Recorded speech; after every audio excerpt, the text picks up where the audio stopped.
Microsoft announced Unified Support, the replacement for its long-standing Premier Support program, back in 2017.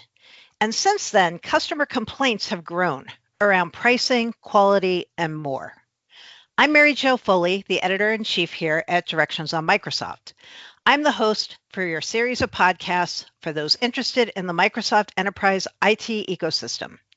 Today, my special guest is from US Cloud, a company that offers one of the most popular, if not the most popular, alternative to Microsoft Unified Support. Mike Jones, Vice President of Product Development for US Cloud, has been keeping tabs on Unified Support since its inception. And he's here today to talk with me all about Unified Support and some options enterprise customers have if they are not happy with it. Hi, Mike. Thank you so much for joining with me today. Oh, no problem, Mary Jo. Pleasure to be here. Thanks. So, US Cloud, I looked you guys up. You got your start as a Microsoft Gold partner called fpweb.net. And back then, you were one of the most, actually the biggest, I think, SharePoint cloud hosting company. These days, though, US Cloud's all about support. And Directions on Microsoft does recommend that our customers engage with you during their unified support agreement negotiations because Microsoft itself benchmarks its own offering against US Cloud. I would like you, if you don't mind, to start out by comparing the old Premier Support program to Unified Support. So what did customers actually gain, if anything, and lose when Microsoft made that switch? Yeah, so it's important to look at the two models. So the old Premier Classic model, basically what it was is a consumption-based model. It was a needs-based model for support. So essentially what customers would do is they would go and they would analyze how many hours of support they would need in reactive support, proactive or project-based advisory services, and TAM, or what they called SDM, or service delivery management time. And essentially those three buckets would come together and they would estimate based on that year. They would have a negotiated hourly rate with Microsoft, and then they would purchase those hours throughout the year. If they ran out of hours, let's say they ran short, if you will, they would have to pay premiums or additional add-ons for adding additional hours to it. So that's the Premier model. It's a consumption-based, think of it as a needs-based support model. With the switch to Unified, essentially Unified went to a all-encompassing, all-you-can-eat support model. So it included everything that Microsoft would consider under their support chain. So that included your base support, so reactive support, CSAM or service delivery time, advisory hours, proactive credits in support. All of their consulting services were all put under these banners of unified support. And instead of a needs-based model, it was an unlimited model that's strictly based on pricing and cost of your licensing spend. So server, cloud, user. So it took a model that was, in simplicity's sake, customers that had very, I would say, experienced IT benches, and turned the model and made it more cost prohibitive for them to purchase support from Microsoft. Because in a lot of ways, a lot of these customers have very deep benches. They have smart people. They can resolve a majority of the issues. So a needs-based model really said, okay, we think we'll need X amount of support for the year. But in reality, what Microsoft's doing is, we don't care what your need for support is. It's really based on what you're spending from a licensing perspective. A calculation goes in and X percentage of that, here's your cost for support. And it's an unlimited model. So regardless if you use all the services or not, you're still paying for them. Right. And I'm guessing you can't carry them over to the next year. Oh, no. It's they do multi-year and they do year by year. Most customers will do year by year just because of the true up costs. Right. But yes, no carryover, no rollover in that model. This sounds to me the same way that Microsoft, when they change licensing models, they say it's so much simpler and easier for customers. This sounds like that same kind of argument, right? Like, even though the original model was simpler, they're going to say the new model with unified support is simpler, right? Of course. Right. And I mean, even unified support, which I'm sure we'll talk about at some point in this discussion, unified support's gone through multiple iterations already. So right. Yes, they always say this is a more streamlined, a more evolved offering that we have, but in reality, it changes the model and how customers can budget and forecast for it. Right. Okay. So I've got to ask you more about cost, because this seems to be the biggest single beef that customers have with Microsoft when they talk about unified support. And as you said, they moved from the per hour pricing now to a percentage-based model tied to customer spend. And I've seen on your website, when I was looking at US Cloud's whole pitch on this, some customers have seen price increases of 50% up to 300% because of unified support. So I'm curious, is that still the case now? Even though I know Microsoft has tiered support levels inside unified support? So it's important to know how Unified's evolved. So I'll answer that kind of with a little bit of a backstory and then jump into how that spend really looks. Okay. So when Unified support first came out, there was essentially 3-tier models of Unified. There was core, advanced, and performance levels.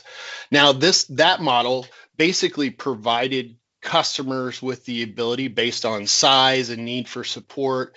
It gave them things like more aggressive SLAs or SLTs with Microsoft, callback targets, if you will, on different severity levels. It gave them access to more involved consulting services and proactive services. So each model was a little bit different, and it was a tiered model where the pricing was based on which model you decided to purchase for the need of support. Well, now Microsoft has even evolved that. So the core advanced performance level, you'll still see some customers that are grandfathered into that because they had multi-year agreements. But Microsoft has shifted a few years ago to the unified enterprise support model. Okay. The unified, I was going to ask you about that. Yeah. The unified enterprise support model essentially consolidated all of the previous tiers that I just talked about. Okay. Into a single offering. So eliminating any choice customers wanted to do if they wanted a different tiered support model. So it gave them essentially all of the comprehensive support services, including the proactive and reactive support, but it was focused on aligning how organizations purchase and use that technology. Okay. So pricing is based on what I would call a graduated structure. So it applies different percentages to varying thresholds of your spend across your user, server, and cloud, aka Azure costs. Okay. So as your products grow, support rate obviously will adjust as well. Okay. So they did this back in 2020, the Unified Enterprise Support. So did it change anything for customers? I'm curious. Like, did it actually help alleviate any pain points or do anything positive around pricing, or the opposite? I think where customers could previously select from different support tiers, like that core, advanced, and performance, based on their needs and desired response times for their organization, it took it and basically eliminated the flexibility in a way. Because now it's a standardized support level for all enterprises. It's a standardized SLA or what they call callback targets, standardized model as far as the services that are available to customers. And it took the pricing structure as well and graduated it into what we call a progressive tax, where different spending thresholds are subject to different support rates. Okay. So it can actually result in higher support costs for a lot of the organizations compared to the previous tiered pricing structure. Okay. So not so good news, in other words. Not really, not for a No. lot. Some it fits for some customers, but Okay. a lot of customers it isn't. It isn't customizable enough to their needs of their organization to really fit the Mm, what Microsoft was intending to do. okay. All right. I'm going to pause here and take a break so that I can talk about our next in-person Directions on Microsoft licensing and EA negotiation bootcamp. This will be happening April 22nd to 24th in Atlanta. This is a more than 18-hour training, and it's the perfect time for your team to solve Microsoft licensing problems in real time with your peers and the Directions on Microsoft team. Your company is probably spending millions of dollars on Microsoft licensing annually. Don't you wonder if you're overpaying? The topic of today's podcast. Do you have a good grasp of the complexities of Microsoft constantly changing licensing rules and how you could use them to cut costs? We have got proven strategies and tactics that we can share. If you want to crush your Microsoft EA negotiations, come to the Atlanta Bootcamp. Or if you cannot attend in person, you can join one of our upcoming virtual licensing trainings. In addition to boot camps, we also offer advisory services like EA negotiation support and Microsoft strategy assessments, where we help you one-on-one with your specific Microsoft product questions and licensing issues. Go to directionsonmicrosoft.com or email info@directionsonmicrosoft.com so you can learn more about all of the services that we offer.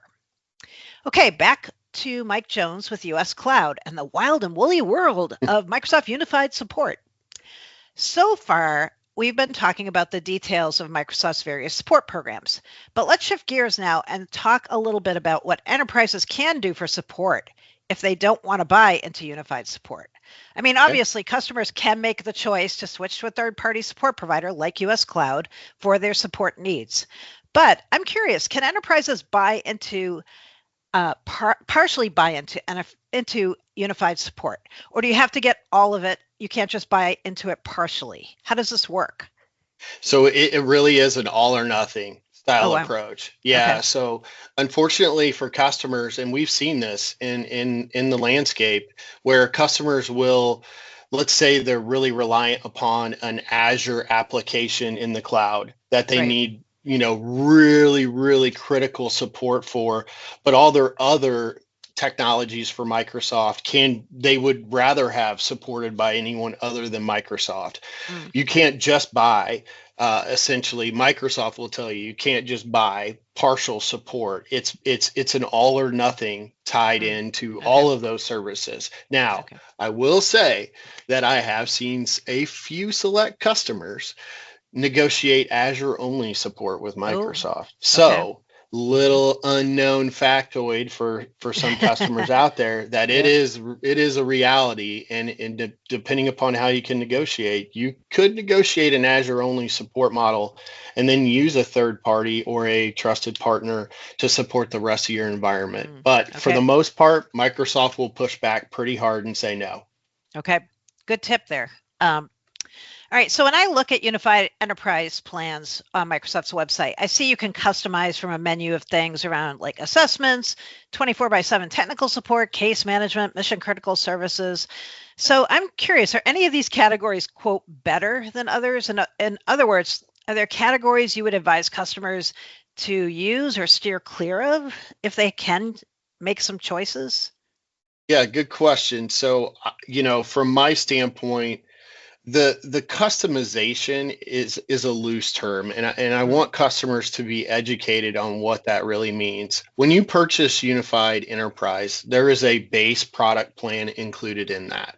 Okay. So that core plan gives you reactive 24/7 support. It gives you advisories hours as needed, so how to, and then essentially what's added on top of that is add-on. It's additional cost. So Mm-hmm. proactive credits, as an example, are additional that you have to purchase through Microsoft on that support plan. Enhanced services, which is kind of a big grouping of multiple services, Mm-hmm. like enhanced designated engineering, or the old DSEs, support for mission critical, engineering direct. All of those offerings are enhanced services and Mm-hmm. are add-on cost to your base unified enterprise support plan. So I like to start there and say it's not included. It's an Right. add-on, Okay.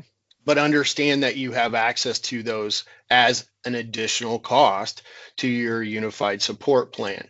So when they ask, what's better or what's not better, it's really dependent upon your organizational need, Right. right? Okay. Is the juice worth the squeeze? Is the Mm-hmm. cost justify the service that you're getting? As an example, support for mission critical. Microsoft claims that what support for mission critical will give you is on your cloud products, so it's either 365 or Azure, you can get a group of high level engineers that are dedicated from a support pool perspective, right? It's a pool of resources Mm-hmm. that you can tie into using support for mission critical, and any either 365 or Azure related issue that comes up, you will have this group that you can directly tie into and get support for. Okay. Now, it's debatable on whether that service actually works as intended. And I don't really want to, it's not what we're doing today. It's just kind of educating customers on, hey, look out for that because that Right. service may or may not be a benefit to you based on Mm-hmm. your organizational need. Mm-hmm. DSEs, kind of EDEs, as they call them now, enhanced designated engineers, are kind of the same. Do you have a need in a specific technology where you need what I would call the hit the easy button or the bat phone and get a high level consultant in Right. that technology that's dedicated to your team? Those are all things you need to weigh. I wouldn't say anything is I would steer clear of. Okay. It really just comes down to the need of the organization and whether those services justify the high dollar cost that would add on to your unified support bill. Okay. That's a good frame to look at that. Yep. Okay. So these days, you can't talk about Microsoft without saying the word Copilot. And Hmm. so I'm curious if there are, or you think will be, any provisions in unified support for helping customers with issues around Microsoft's various Copilots. And bonus question, is there a unified support Copilot waiting in the wings? Somebody should do this, right? I my honest vibe on that is no. I don't believe that there's a separate unified support Copilot Okay. waiting. What I would see potentially happening is there being a separate service offered on Microsoft's unified support as an add-on or those Mhm. enhanced services that we talked about specific to Copilot and development around LLMs with your AI strategy. So Mhm. I could absolutely see Copilot becoming more of a subcategory, if you Mhm. will, where you have to pay additional for development resources at Microsoft to help you develop your Copilot or AI strategy. I Right. definitely could see that coming into play. Most customers are just reacting right now to Mhm. swallowing the cost of Right. Copilot Right. because the licensing cost alone, I mean, an example, if you are a customer with an E3 license, it doubles your cost just to Mhm. add on a It does. Copilot license. It Right. doubles. So that's something customers really have to digest first Mhm. is it's a very costly model. And what I see customers doing today is they're really doing more strategic evaluation around Mhm. Copilot versus Right. jumping in like everybody has done in the past Mhm. because of the cost. Right. It's cost prohibitive to do it. So customers are really planning, taking their time, saying, okay, how can we use this? How can we develop it? What can it do to change our organizational structure from a technology perspective? So I think there will be offerings that come out, Mhm. but I don't believe that there will be a separate support just for Copilot and Right. AI. Right. Right. I could see them, kind of trying to upcharge people on preparing for Copilot, right? Like all the things you have to do security wise and data wise to lock your data down properly before you implement Copilot. I could see that Hmm. becoming kind of like a consulting kind of engagement. But yeah, I agree with you. Yeah. It's otherwise, it seems like they want Copilot to be part of everything, not just like a separate.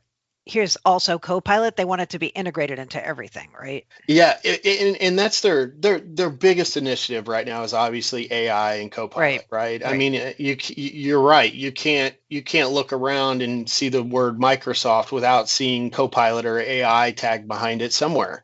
Right. So Microsoft needs to give somewhere. And I think that's, if I were talking to the powers that be at Microsoft, I would be like, look, your licensing cost is a huge burden to Hmm. all organizations that want to adopt this technology. Give somewhere. And Yeah. by giving Yeah. somewhere, it should be support. You Right. should provide a more robust support offering with no additional cost Hmm. because of what you're charging on the front end for that. But again, I don't work for them, so Well, you're giving them free advice, and it sounds like I they are. am. So, It's free, unsolicited advice.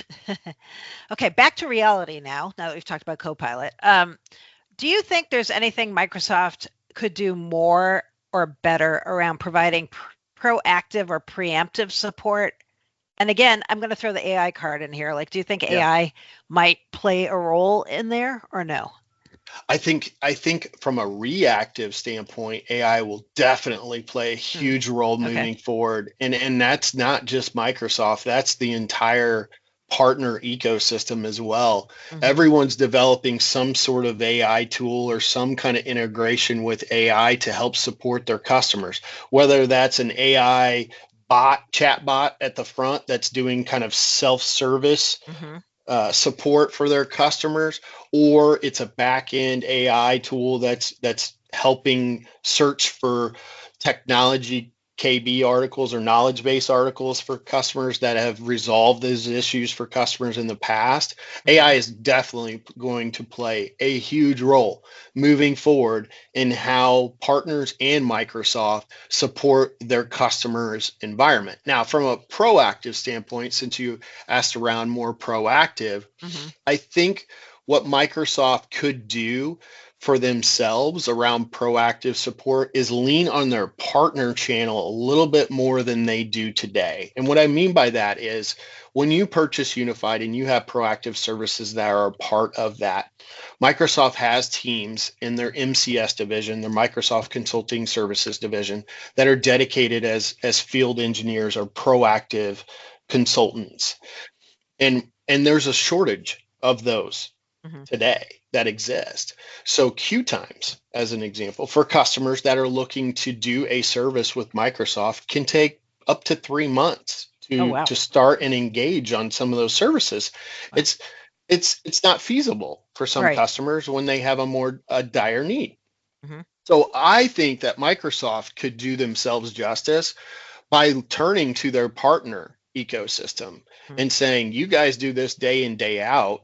Let's basically subcontract that out to our partners. They're the experts at doing those types of proactive engagements, and let them do that on our behalf to Hmm. that customer. I Hmm. think that would be a big benefit and give customers access to more high level resources in those technology areas to help them with their proactive engagements. Yeah.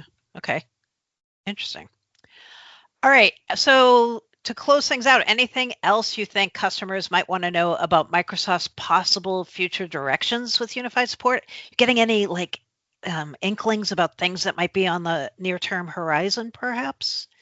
I think the biggest things that you really hear today, or rumblings, I would say, in the Hmm. water cooler, is around how customers are going to purchase unified support moving forward. Okay. So there's a thing going around the partner ecosystem called Partner Broker, and that basically means that Microsoft is going to allow partners to sell unified support to their customers directly. Hmm. Now, a lot of that's still gray and a lot of it's still muddy. It's not really vetted out fully yet. Microsoft announced it last year, and we're waiting for more details because that's kind of how they are. They announce it, and then you hear something 18 months Right. later. Yep. I think it's a little far off in the distance, but I do think that that's going to change, and not just how customers transact. So now they're going to go through a partner to buy Unified versus going through Microsoft Direct. It's going to also change the relationship because Right. on top of selling you the support contract itself, partners will be able to bundle services on top of that for value to the customer. Mhm. So they own the relationship. Now they'll sell the contract for support through Microsoft, but they'll also offset it by additional services and value adds to their customers. That's going to Mhm. be a game changer. Yeah, That'll be for sure. huge. Yep. If you have a relationship with a VAR or a partner and it's a trusted relationship, their capabilities are going to go through the roof. So it's going to Mm. be a good thing for customers, I think. Outside of that, I think Microsoft is going to need to evaluate their pricing model Mhm. as they're driving consumption and adoption in cloud technologies. You're gouging customers with cost with the licensing and support because support is based on the licensing spend. Right. So they're going to have to come up with a more digestible model, I think, for customers that isn't constantly looking at a percentile of spend uppage every year. That's not Mhm. sustainable. It has to flatline at some point. So I think Microsoft, I believe that they'll evaluate their model at some point in the next couple of years where it'll have more of a level off or topping off perspective where customers will flatline with some of their cost, even though they're adopting new Microsoft technologies. Mhm. Well, I know customers are hoping you're right about that Yeah, one. I'm sure we all are. Yes. All right. Well, thank you so much, Mike. And thanks to you and US Cloud for all the good information on what's happening with Microsoft support these days. Also, US Cloud has a lot of really good historical and up-to-date support information on their blog, which I discovered, uscloud.com/blog. Thanks again, Mike. Yeah, thank you, Mary Jo. Pleasure to be here. To close, I'd like to remind our listeners they can find lots more coverage of all things Microsoft related on Directions on Microsoft.com. In addition to the extensive reports and licensing reference materials we create for our clients, we also have a blog as well as archives of all of our podcasts available on our site for members and non-members alike. Thank you so much for listening. If you have questions, comments, or any topics you'd like to hear the Directions analysts cover in one of these podcasts, please do not hesitate to contact me via X or Blue Sky. And speaking of those social media platforms, give us a follow at Directions MSFT on X and or on directionsonmicrosoft.com on Blue Sky for all of the latest Microsoft Enterprise product and licensing information. Thanks again.